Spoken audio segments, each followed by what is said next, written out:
Best fighter World. in the world, yeah. I think it's Terence Crawford. Tell y'all, Crawford ain't getting knocked out. He ain't getting knocked out. Look, where the evidence is supporting that? Where is the evidence supporting that? Just because y'all think he light in the ass, y'all think that's just it? Give me a number. He has an 85+ chance to beat Canelo. Why? He's not going there to prove something which will fall into Canelo's hand. Oleksandr Usyk tells Canelo Alvarez that his fight with Terence Crawford is a big mistake. Usyk believes that Crawford is the greatest boxer in the world right now and the greatest fighter of this age in terms of strength. His remarks demonstrated profound regard for Crawford's abilities and demonstrate that Usyk views him as superior to everyone else, including Canelo. Terence Crawford, #1, yeah? Yeah. Fair enough, great fighter, top fighter. So that's a good, Yes. that's a good #1. But it's debatable, it's subjective, but that's a good pick. So, round number 4. Why did Daniel Dubois push you yesterday? You know why? He gave you a push. I don't know. Maybe Daniel afraid me. I don't know. Oleksandr Usyk tells Canelo Alvarez that his fight with Terence Crawford is a big mistake. Usyk believed that Crawford is the greatest boxer in the world right now and the greatest fighter of this age in terms of strength. His remarks demonstrated profound regard for Crawford's abilities and demonstrate that Usyk views him as superior to everyone else, including Canelo. Listen, however they rate me, it doesn't matter. At the end of the day, we got to fight.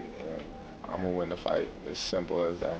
Can I ask you about if there's any rematch clause with this fight with Canelo? No, it's not. Is that something you push for? No, I didn't. And there's any weight restrictions to the fight at all? No, it's not. A lot of fighters would like to put on a weight restriction to this type of fight. Why didn't you want to do that? Because I want him at his best.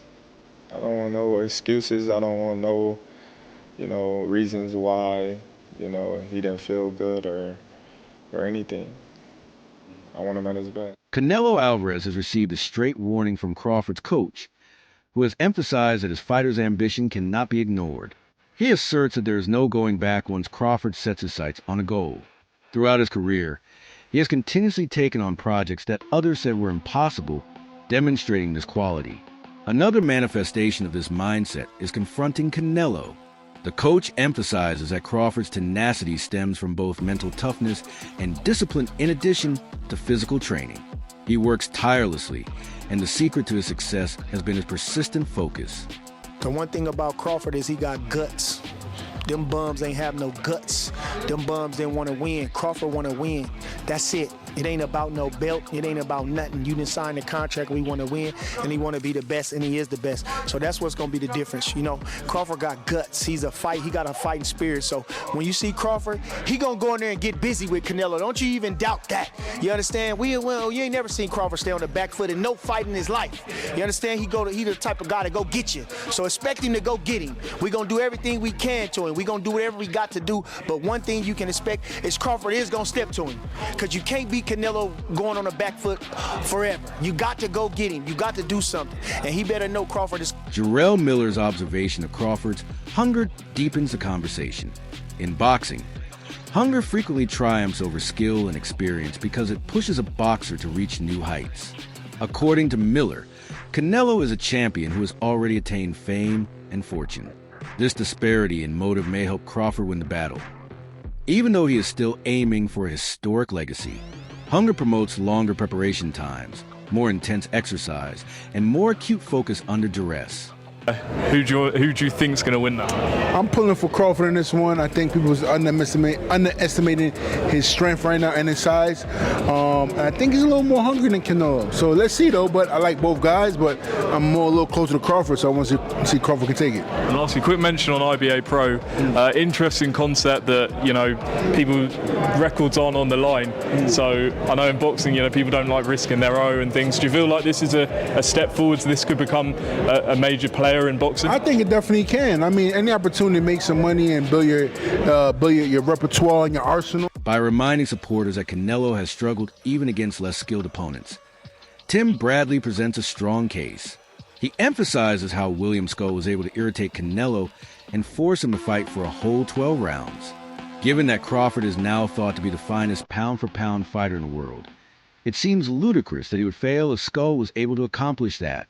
Bradley argues that abilities are more important than reputation. Does he win? Can he beat him? Can he beat Canelo? Is his skill so much that he's able to bridge the weight classes? He has a legitimate chance. Over 60% for his mind. If you say, Bernard, give me a number. Give me a number. He has an 85+ chance to beat Canelo. Why?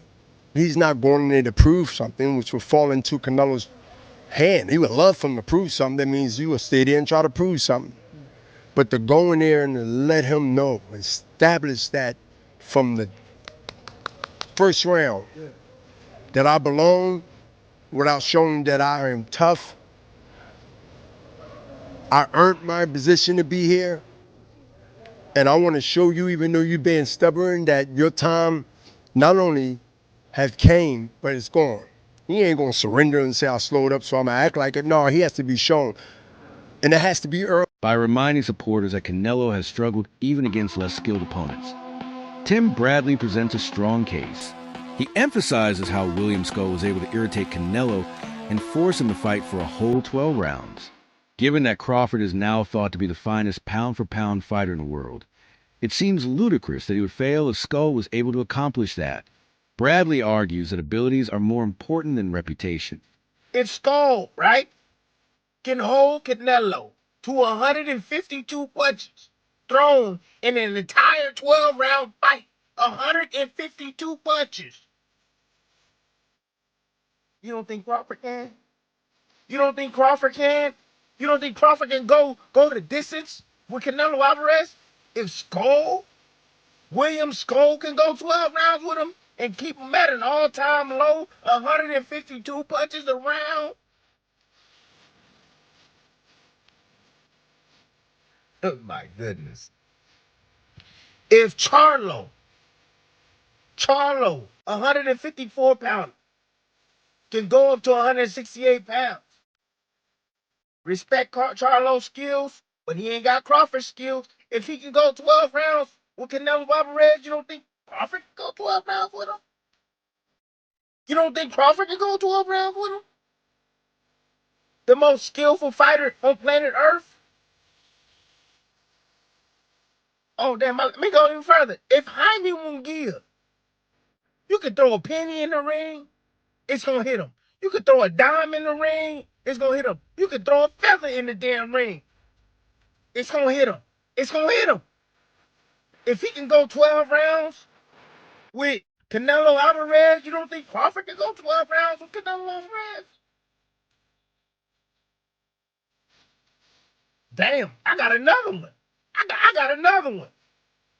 If Berlanga,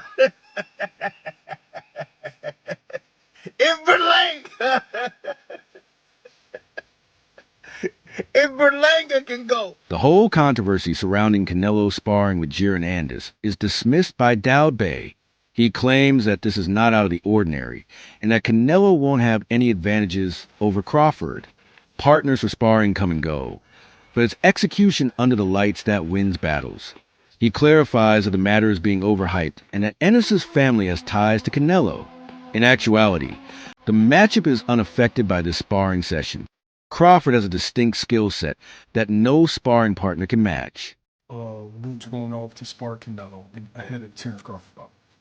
For me personally, all right, well, I live in Philly, right? So interacting with Mr. Boozy and them sometimes, you know little stuff. So Boots, whole family, they've been had a relationship with Canelo. This is not new. He was up there camping with him. I was up there boxing with him. And then Canelo, period, he boxed Philly guys. When he was about to fight Floyd, he was boxing brothers and nephew. So this ain't nothing really new that Canelo doing right now or that Boots is doing right now. I think that it's just being made to be a big deal because like on the internet, the fans, as much stuff as they like to talk about Boots sometimes, they understand from looking at his skill set and stuff like that, that he would be someone who can help Canelo.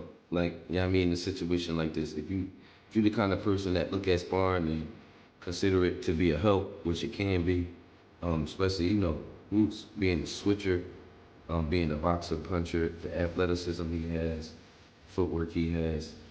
If you wanted to get ready for Terence Crawford, that would be a great guy to box with. So I think that's a good thing for Canelo. I think it's an even better thing for Boots. Well, even better thing for Canelo because he's the one that got a fight right now. No, chick, Boots got a fight October 11th. He He's does. moving up, So he's getting this. Yeah, I mean, this up the level of Boots camp, and he get paid for it. I'm glad he got an opportunity to get to see himself in there with a guy like that. Anyway, that can help him psychologically a lot. Crawford himself has outlined why he feels confident. In his words, knockouts are not achieved only with big punches, but with the shots opponents never see coming. This philosophy sets him apart from fighters who rely solely on power. Canelo may be famous for his devastating punches, but Crawford believes the real danger lies in timing, accuracy, and deception. By wearing opponents down, frustrating them, and exploiting mistakes, Crawford creates openings for decisive blows. It don't take a big punch to knock somebody out. It's the ones that you don't see that hurt you. All my fights that I loaded up and I try to catch somebody, you know what I mean, with a big shot, I typically miss or they see it at the last minute and they brace for it. You know, the ones that just flow is the one. Marcus Brown highlights Crawford's sparring routines to provide insight into his preparation. He notes that Crawford frequently works out with fighters who are far larger than him, including those with bulky physiques. Because of his exposure, he is now able to take and react to strong blows without being alarmed. Crawford's degree of ease, according to Brown, sets him apart from people who might lose their cool under duress. Crawford won't be alarmed when Canelo makes his best shots since he has experienced similar circumstances in training. Fan of both of them, but I'm going with Crawford. You know, typically fighters, you know, they don't want to say who they want to go for because, you know, they don't want to be biased. Yeah. And much respect to Canelo, but I'm going Bud. Is there a particular reason why? Like, you're a guy that's moved up in weight, so you know exactly what it feels like to get hit by these bigger guys.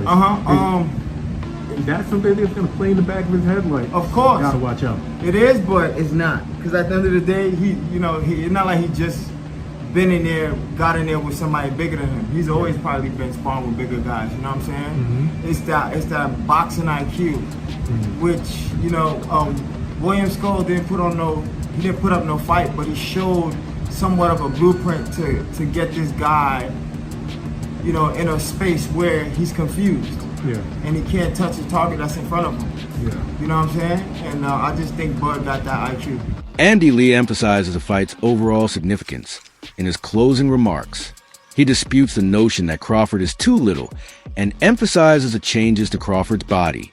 Lee believes that this fight is the pinnacle of boxing, power versus skill, strength versus quickness. He maintains that Crawford's speed, ingenuity, and tactical adaptability might level the playing field. Difference from Canelo then to Canelo now.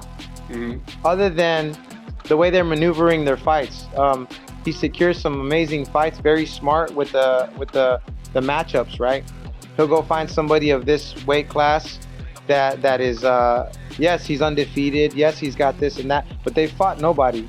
So it's a very, they're very catered fights, but they do it very smart, like Logan and Jake Paul. But this guy can sell tickets. It's true of what Oscar De La Hoya said. So with that being said, what I know about the game is this much. I've known Terence Crawford since we were 7, 8, 9 years old because I'm from Kansas. Terence is from Nebraska. Yeah. And in little tournaments we'd see around the area, Four Corners or whatever, we'd always see each other. And he knew Bucky. I mean, I knew his team. And my thing is this. I have Terence Crawford winning on an easy fight. I believe everyone's like, well, Canelo's the bigger man. No, he's not. Terence Crawford and I, we're the same size. We're 5'9". Canelo's shorter than us.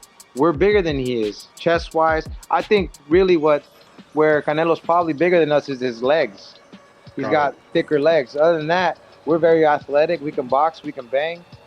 I believe I'm going with the Midwest. All right.